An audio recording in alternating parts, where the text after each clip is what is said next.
You wouldn't have to, because you're selling, right? Yeah. You're selling is now, it's just a genuine conversation. Yeah. You're not overthinking it. You're not trying to roll objection Right. techniques out there. You're not trying to roll your transition. You're not looking at a script. You're not doing anything but connecting with Exactly. that buyer. And you're connecting again on such a genuine and authentic level. It's as if they're talking with a very good friend. Absolutely. One day, working in Amsterdam, Right.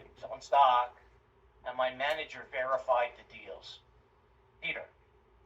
He called me B, I call him P. Right. He's walking up to my desk. He's got a piece of paper in his hand, and he's shaking his head with a smile.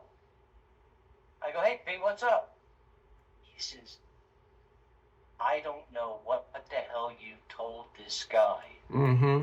But he told me he has a business. He has 300 salesmen under him, and that was the best conversation / sales pitch he has ever heard. He said, I don't even know what I bought. I had to have 10,000 shares of this stock. I had to have 10. And do you know please why? Tell me what I bought? And he paid that day. Wow. Australian. Do you know why, though? Why did that happen, and why did he feel that way? We were, because I was in a rhythm at that time. You had a cadence, right? I had it going, man. I was feeling it. I was in a great. You were the running back who had the 25 touches in the game. You just couldn't be stopped, right? Right. What? I've already far exceeded, what my expectations. We got paid every 2 weeks for the 2 weeks, and I was just rocking and rolling. I was in a groove. You were having fun, though, weren't you? Yeah, I was having fun. Right? Exactly. You were having fun. You believed in what you were selling and talking about, which was a big deal, because that passion, that energy is transferable, and it transfers to your client or customer, right? Yeah. Now, you may not know the science behind it, but who cares, because it was working. And that was you. That was who you were. That was who you believed in. That's who you were influenced by, was your passion and your energy for what you were talking about. It wasn't a sale.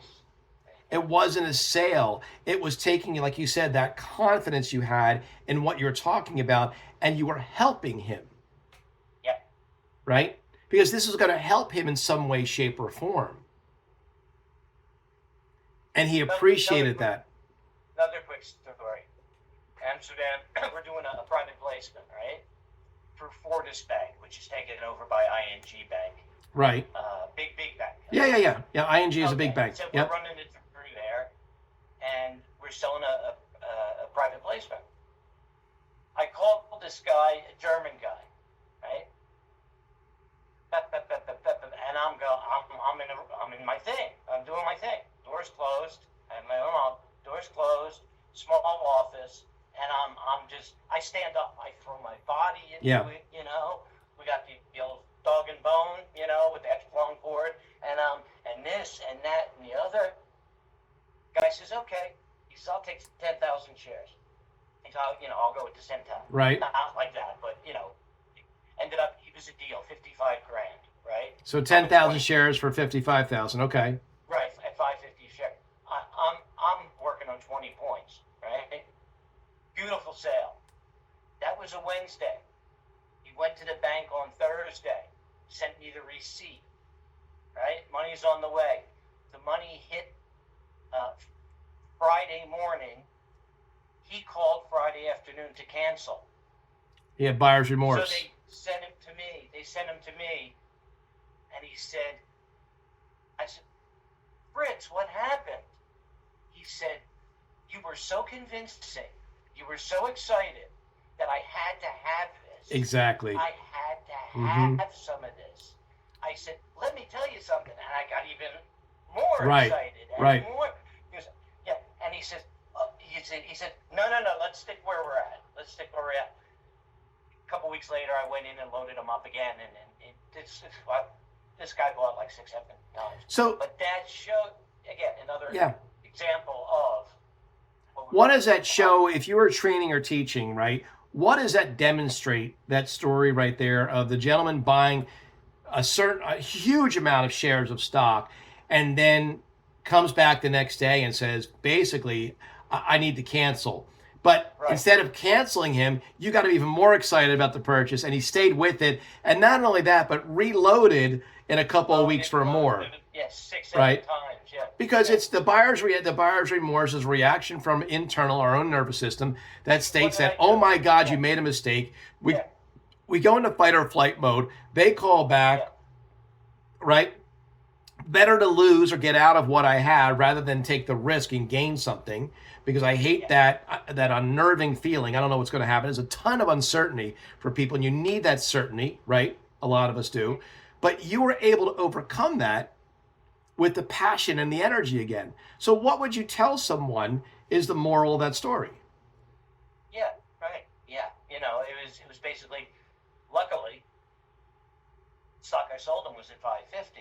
When he called back a few days later, it was at 650. I said, you've already made 10 grand. You already showed him the gains, yeah. I promised you 30 to 40% in 90 to 120 days. I've already made you 10 grand overnight. Right. You know? Right. Oh, it's like that, huh? Now I don't want to lose what I made. Now he's doing my friend. Okay, my friend. Yes. My friend, right? Yes, now you're coming over for dinner. Found his friend. Yeah. Yeah. Exactly. Yeah. So that's critical in not only in the dialogue portion of these conversations, which gets us to have these conversations, right? This communication is back and forth that we have naturally, rather than us trying to dictate the conversation or lead it in a certain way, which is inauthentic to the way the conversation should be happening. Right. Should be. Mm-hmm. Right? Because all I'm doing is I'm trying to pretend that I'm listening, and I'm asking a few questions to get you to where I want to start talking about things. Right. And that's the damn dumbest thing you could do. They're like, well, my company says I have to talk about this. And I say, that's great. There's certain terms and conditions that you have to do. But beyond that, if it's not important to the client or the customer, why are you bringing it up? Because all you're going to do is possibly raise more questions and give them more to think it over by the end of the conversation. I'd walk into a place and I knew all the guys. It was a group, pretty much the same guys. And they'd go, the owner would say, if I didn't know the owner, he'd say, yeah, we've got a new guy starting. This is Bruce. And they all go, yeah, we know Bruce. They put their head down. They know who's going to be at the top of the board at the end of the week. Within days or weeks, right? Yeah. Well, that's that confidence that comes from that, right? And it's always the challenge is whenever you start something new or go somewhere new, that confidence has to be rebuilt. Now, you might have it, but you haven't done it yet in this situation or this scenario. And and it's hard. You can look at all your accomplishments, and I don't care if you're a billionaire, a multi-millionaire, or you're just starting out with your first small business. And I met a lady today who is doing T-shirts. She does T-shirts, and she does imprints on mugs and tumblers and stuff like that. And I said, how's business going? She goes, it's really good. I'm really focused on this Eagles win, which, we'll take, hallelujah, all day long. And however, I'm like, well, what are your ideas for scaling it? She goes, what do you mean? I said, well, you've got to get to a point where you're not working in the business, you're working on the business. So it's not, you didn't just create a job for yourself, right? She goes, I never thought of it that way because I don't want to be doing this 24/7. I said, so that's where do you need to be revenue-wise? Where do you need to be people-wise? How many orders do you need? How do you get to that place? You guys have a lot to think about. She said, I didn't even think about, all that stuff. And it's like, right? But even when we're creating a new venture, we've got to go back and do the things all over again sometimes, unless we have that experience and we know who to hire to help us grow or matriculate, what we already have, or expand on it in a faster way, or we know the advertising backstories behind Facebook and Google and how to really make that work for us. But there's so many things that go into it. It's that, but she had so much passion. I said, well, can you make an Eagles cup? She goes, absolutely. Let me send you over a couple of mock-ups. I said, cool. Let's see what you have. Right? So my point is, you just never know. how much your passion is going to carry into the next conversation, right? And the Sure. passion doesn't necessarily have to be for the product. It can be for what the Yeah. product or service does for the person. Oh yeah, I would always end the conversation. Somebody's not buying, and we had a good conversation. I feel good. I always ended off in a positive note. So I'm hi. Right. The next guy. So let's always focus on how we're benefiting the buyer or the customer, because when we benefit the buyer or the customer, that's always the right thing for all of us involved in a transaction, in the conversation. It's the best thing for everybody. So it lowers your resistance, it lowers your buyer's remorse later on, and it actually increases retention, which is where a lot of the gross profits or gross margins, the best gross margins come from. So that's the key.